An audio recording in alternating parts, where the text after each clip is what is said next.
Praise the lord. యేసుక్రీస్తు నామములో అందరికీ వందనాలు. ప్రార్థన చేసుకుని వాక్యం చెప్పుకుందాం. సర్వోన్నతుడా, సర్వశక్తిమంతుడా, జీవాధిపతి, జీవం కలిగిన దేవా, మీకు వందనాలు. మీ ఉచితమైన కృపను బట్టి ప్రార్థన చేస్తున్నాం. అయ్యా, ప్రార్థన మీరు ఆలకించండి. ప్రార్థనకు మీరు ప్రతిఫలం దయచండి. వాక్యము చెప్పుతుండగా మంచి జ్ఞానముతో నింపండి. మీ సహాయాన్ని దయచేయండి. అనేకులు విని గ్రహించే మనసును దయచేయండి. మంచి ఆత్మశక్తిని, బలాన్ని నాకు దయచేసి మీ మహిమ కొరకు వాడుకొనమని యేసునామములో అడిగి వేడుకొంచున్నాము తండ్రి, ఆమేన్. వాక్యం చెప్పుకుందాం. ఎఫెసీ పత్రిక 2వ అధ్యాయము 20వ వచనము. క్రీస్తు యేసే ముఖ్యమైన మూలరాయి అయి ఉండగా అపొస్తలులను ప్రవక్తలను వేసిన పునాది మీద మీరు కట్టబడి ఉన్నారు. పౌలు సంఘానికి చెప్పుచున్న మాట. సంఘము అనగా ఎవరు? యేసుక్రీస్తు యొక్క రక్తములో కడగబడి కొనబడిన వారందరూ కూడా సంఘమే. సంఘమునకు మూలరాయుగా యేసుక్రీస్తు ఉన్నాడు. యేసుక్రీస్తు అనే మూలరాయి మీద అపొస్తలులు ప్రవక్తలు కూడా పునాది వేశారు. యేసుక్రీస్తు ముఖ్యమైన మూలరాయి అని వాక్యం చెప్తుంది. దేనికి మూలరాయి అనగా సియోనులో స్థాపించబడే దేవాలయమునకు మూలరాయి. యెషయా గ్రంథము 28వ అధ్యాయము 16వ వచనం. ప్రభువగు యెహోవా ఇలాగు సెలవిచ్చుచున్నాడు, సియోనులో పునాదిగా రాతిని వేసిన వాడను నేనే. అది పరిశోధించబడిన రాయి, అమూల్యమైన తలరాయి, బహుస్థిరమైన పునాది అయిన మూలరాయి అయి ఉన్నది. విశ్వసించువాడు కలవరపడడు అని చెప్పి దేవుని వాక్యం చెప్తుంది. తండ్రి అయిన యెహోవా దేవుడు కుమారుడైన యేసుక్రీస్తును మూలరాయిగా నిలబెట్టాడు. దేనికి ఆయన మూలరాయిగా నిలబెట్టాడు అనగా సియోనులో స్థాపించబడే దేవాలయమునకు అనగా పరలోక పట్టణమునకు మూలరాయిగా యేసుక్రీస్తుని నిలబెట్టాడు. విశ్వసించువాడు కలవరపడడు అని దేవుని వాక్యం చెప్తుంది. విశ్వసించేవారు కలవరపడకుండా ఉండాలి అంటే పునాదిగా వేసిన రాయి, పరిశోధించబడిన రాయి, పరిశోధించబడాలి. మూలరాయి అనబడిన యేసుక్రీస్తు కూడా తండ్రి అయిన దేవుని వల్ల ఎంతో పరిశోధించబడ్డాడు. అనగా యేసుక్రీస్తు శరీరమంతా కొరడా దెబ్బలు తగిలినాయి. చేతులకు కాళ్లలో కూడా మేకులు గుచ్చబడినాయి. ఆయన తలపైన ముళ్ళ కిరీటము పెట్టబడింది. ఆయన శరీరమంతా కూడా అణువణువు కూడా బహుగా బాధించబడింది. తండ్రి కుమారుణ్ణి ఈ రీతిగా పరిశోధించిన తర్వాతే పరలోక పట్టణమునకు మూలరాయిగా నిర్ణయించి అప్పుడే యేసుక్రీస్తును ఆయన మూలరాయిగా నిలబెట్టాడు. ఆ మూలరాయిగా నిలబెట్టబడిన యేసుక్రీస్తు మీద అపొస్తలులను ప్రవక్తలను పునాది వేశారు అని వాక్యం చెప్తుంది. యేసుక్రీస్తు అయినా సరే, అపొస్తలులైనా సరే, ప్రవక్తలైనా సరే ఎందుకు ఇంతగా వారు శ్రమపడుచూ ఉన్నారు? వారు ఎంతో శ్రమపడుతూ ఉన్నారు. శ్రమపడుతూ ఈ పునాదిని వేశారు. మూలరాయిగా నిలబెట్టబడిన యేసుక్రీస్తు మీద వాళ్ళు పునాదిని వేశారు అని చెప్పి దేవుని వాక్యం చెప్తుంది.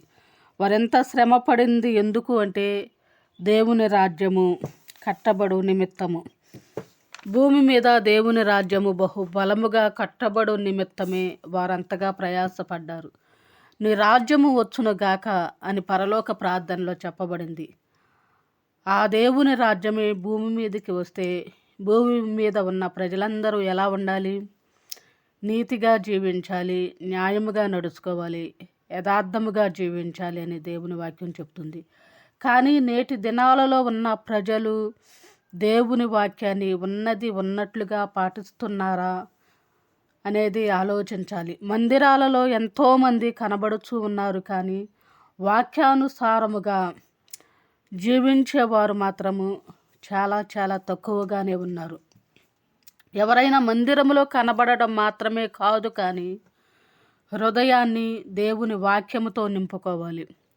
ప్రతివారు పరలోక పట్టణము చేర్చబడాలంటే అందుకు వాక్యానుసారముగా జీవించాలి.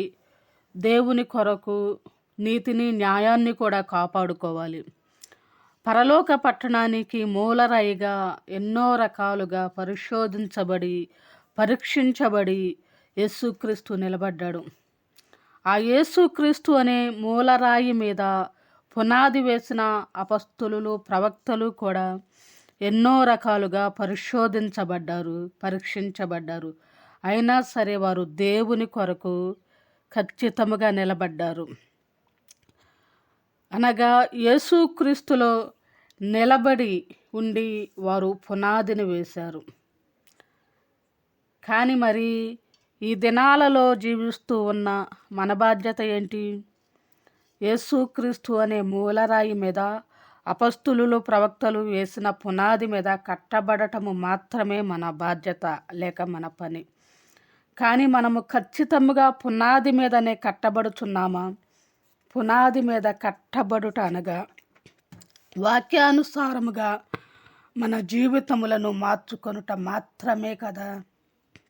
నేటి దినాలలో ఉన్న క్రైస్తవులకు శ్రమలు లేవు, శోధనలు లేవు. అయినా సరే దేవుని కొరకు మనము నిలబడలేకపోతున్నాము. కాబట్టి మనలను మనము సరిచేసుకోవాలి. అనగా వాక్యము ద్వారా మన జీవితాలను దిద్దుకోవాలి. పరలోకానికి వెళ్ళడానికి మార్గమైన మూలరాయిగా ఉన్న యేసుక్రీస్తు మీదనే మనము బహు గట్టిగా కట్టబడాలి. అలా ఆయన మీదనే మనము కట్టబడిన వారమైతే అపవాది కూడా మనలను ఎదిరించలేడు. యాకోబు పత్రిక 4వ అధ్యాయము 7వ వచనం. కాబట్టి దేవునికి లోబడి ఉండుడి, అపవాదిని ఎదిరించుడి, అప్పుడు వాడు మీ యొద్ద నుండి పారిపోవునని దేవుని వాక్యం చెప్తుంది. అపవాది మన యొద్ద నుండి పారిపోవాలంటే మనకి ఆత్మబలము, ఆత్మశక్తి కావాలి. అట్టి ఆత్మబలమును, ఆత్మశక్తిని పొందుకున్న వారమైతేనే మనము ధైర్యంగా అపవాదిని ఎదిరించగలము.